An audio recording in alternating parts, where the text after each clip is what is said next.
حمد ہے اس ذات باری تعالیٰ کی جو سارے جہانوں کا مالک ہے، اور درود ہے حضور اکرم حضرت محمد صلی اللہ علیہ وآلہ وسلم کی ذات مبارکہ پر۔ اللہ سے دعا ہے کہ وہ ہمیں دنیا و آخرت کی تمام بلائیاں عطا فرمائے۔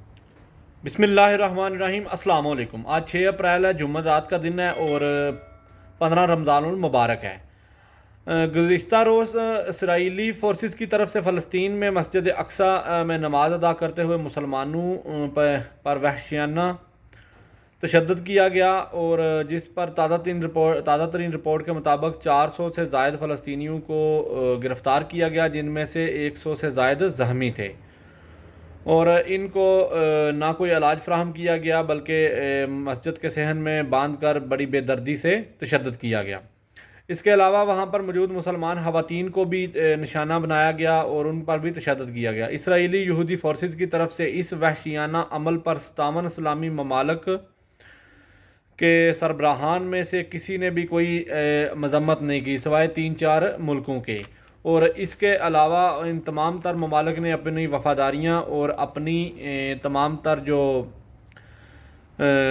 دلی خواہشات ہیں وہ اپنے آقاؤں کے ساتھ ان کا اظہار کیا، اور ان کو بتایا کہ ہم آپ کے وفادار ہیں، اس سے زیادہ بھی اگر مسلمانوں پر تشدد ہو جائے تو ہم اپنی زبان کو ہلائیں گے نہیں۔ اس وحشیانہ واقعے پر اسلامی امارات افغانستان کے دفتر خارجہ نے ایک بیانیہ جاری کیا، جس میں انہوں نے کہا کہ اسلامی امارات افغانستان اسرائیلی فورسز کی طرف سے مسجد الاقصی میں عبادت میں مصروف نہتے مسلمانوں پر اس ظالمانہ حملے کی شدید الفاظ میں مذمت کرتی ہے، جس میں 400 سے زائد لوگوں کو گرفتار کیا گیا اور ان میں کچھ 100 سے زائد زخمی ہیں۔ اسرائیلی فورسز کی طرف سے مظلوم مسلمانوں پر یہ غیر انسانی واقعات اور پاک جگہوں کی بے حرمتی بین الاقوامی اسلامی اور انسانی قوانین کی کھلم کھلا خلاف ورزی ہے، اور یہ عمل تمام تر مسلمانوں میں اشتعال انگیزی پیدا کرتا ہے اور مسلمانوں کے اقدار اور مقدسات کی توہین ہے۔ اب آپ حساب لگا لیں، اسلامی امارات افغانستان وہ کردار ادا کر رہی ہے جو اس وقت ان ملکوں کو کردار ادا کرنا چاہیے تھا جو بہت پاور میں ہیں اور جن کی ایک خاصی شناخت ہے۔ اس کے علاوہ ہم بات کریں گے اسلامی امارات افغانستان کے اندرونی معاملات کی۔ افغان فارن افیئر منسٹر مولوی عامر خان متقی صاحب سے روسی سفارتکار نے ملاقات کی۔ یہ ملاقات کابل میں ہوئی، اور اس ملاقات میں دو طرفہ سفارتی، تجارتی اور سیاسی تعلقات پر بات ہوئی۔ مولوی صاحب نے کہا کہ اسلامی امارات افغانستان کی پالیسی کے مطابق ہم تمام ملکوں سے دو طرفہ فائدوں کی بنیاد پر تعلقات کو بڑھانا چاہتے ہیں، اور بتایا کہ افغانستان کی زمین کسی بھی ملک کے خلاف استعمال نہیں ہوگی، نہ اس سے خطے کو خطرہ ہے، نہ کسی اور ملک کو، نہ ہی دنیا کو۔ اسی طرح روسی سفارتکار نے دونوں ملکوں کے درمیان تعلقات کو مزید بڑھانے پر زور دیا اور کہا کہ ہمیں بہت سارے سیکٹرز میں کام کرنا ہے اور اپنے وفد ایک دوسرے کی طرف بھیجنے ہیں۔ اس کے علاوہ بات کریں گے اسلامی امارات افغانستان کے سپریم لیڈر ملا ہیبت اللہ اخندزادہ صاحب کے حکم اور وزارت داخلہ کے انسٹرکشنز کے مطابق ہدایات پر پورے ملک میں تمام تر جو گاڑیاں موجود ہیں ان پر اگر کہیں گاڑیوں کے اوپر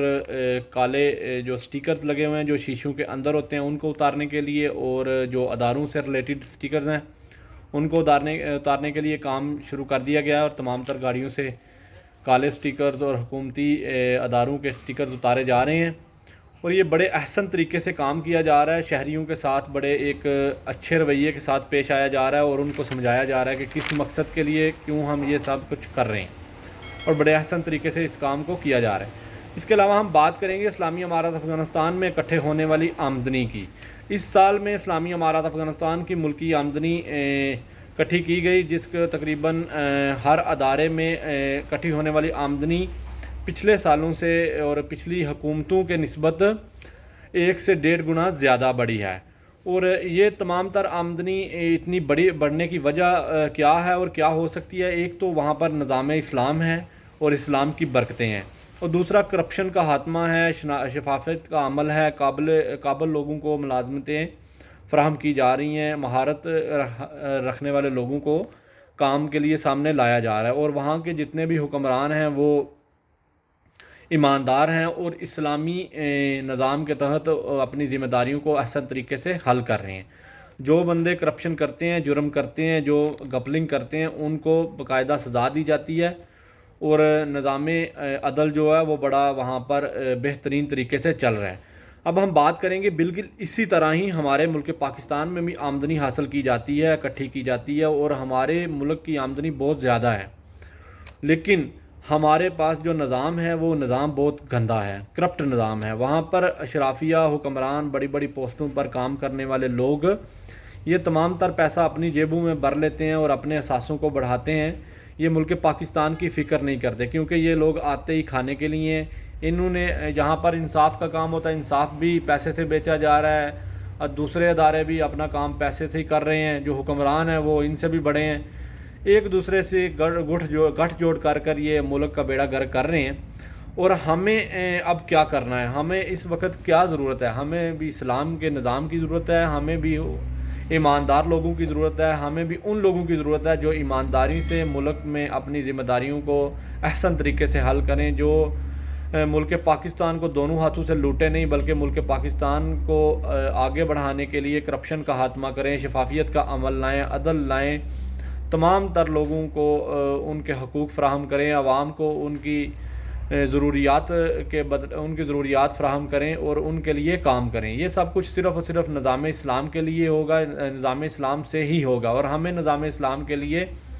ان لوگوں کا ساتھ دینا ہے جو نظام اسلام کے لیے کام کرنے۔ یہ ہمارا ملی فریضہ ہے، دینی فریضہ ہے کہ ہم اس طرح کام کریں، اور ان لوگوں کو جو 75 سال سے ہمیں لوٹ رہے ہیں